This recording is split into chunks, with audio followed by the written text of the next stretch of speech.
Hi, my name is Mark Neal, and I have the privilege of talking with Blake Christian today. Now, in addition to working alongside pastors and business leaders to support church planning, he is a tax partner at Holthouse, Carlin, and Van Trigt LLP, the largest CPA firm headquartered in Southern California. Blake also sits or has sat on numerous community boards, including the Long Beach Chamber of Commerce, the Long Beach Rotary, the Long Beach Assistance League, and many others. Welcome, Blake. Good to see you, Mark. Now, I've talked with a lot of church planners and pastors about their role in city transformation, but I haven't yet talked with someone who sees the city from the perspective of a business leader.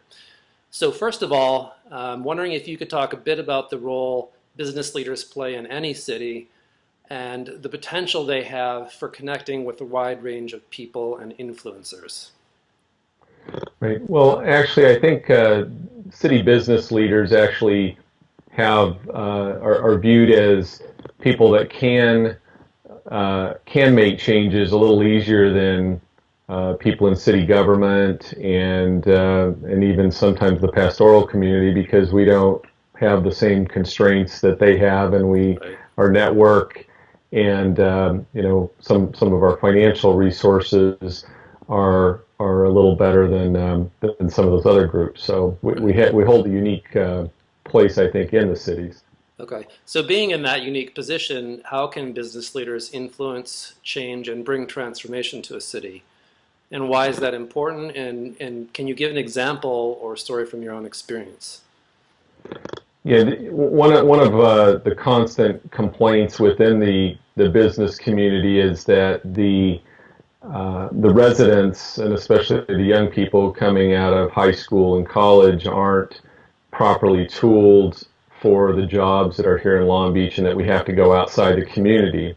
Okay. And when that happens, it creates numerous problems. It creates more freeway traffic. It creates crime because the high school students that don't go on to college don't have jobs here. So there's all sorts of issues if we don't hire from within. Right.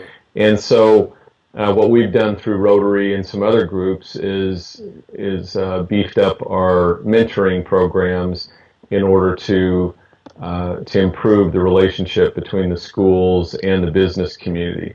And also, we work closely with the workforce development group within the city to make sure that employers think of hiring locally first rather than going outside the community. Right.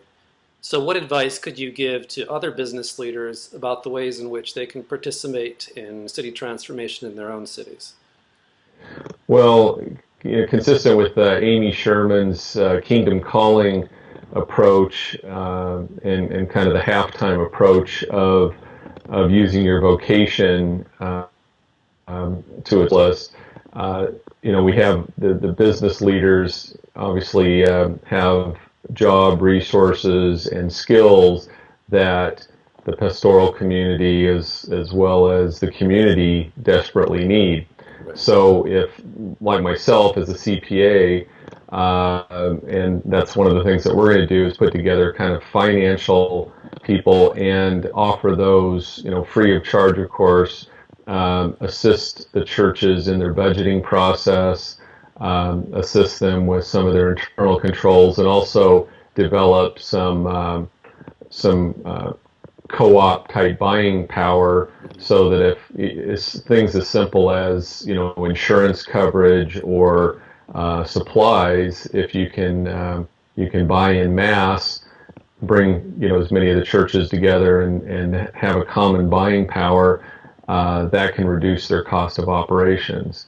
And so that's just one example. We also, could be architects, it could be commercial real estate people to help out the church planners. So it's just tapping into the right vocations to help those people. And then once you get the business community, the members engaged by sitting on a finance committee or an architectural committee or planning, the power of the church planning, and there's a very high likelihood that they're going to end up being a donor to that cause also. Right. Well, great. Thanks for taking, just a few minutes to give us an overview of how business leaders play, a really important role in city transformation. And we look forward to watching what's going to happen in Long Beach in the near future. Thanks, Blake. Thank you very much, Mark.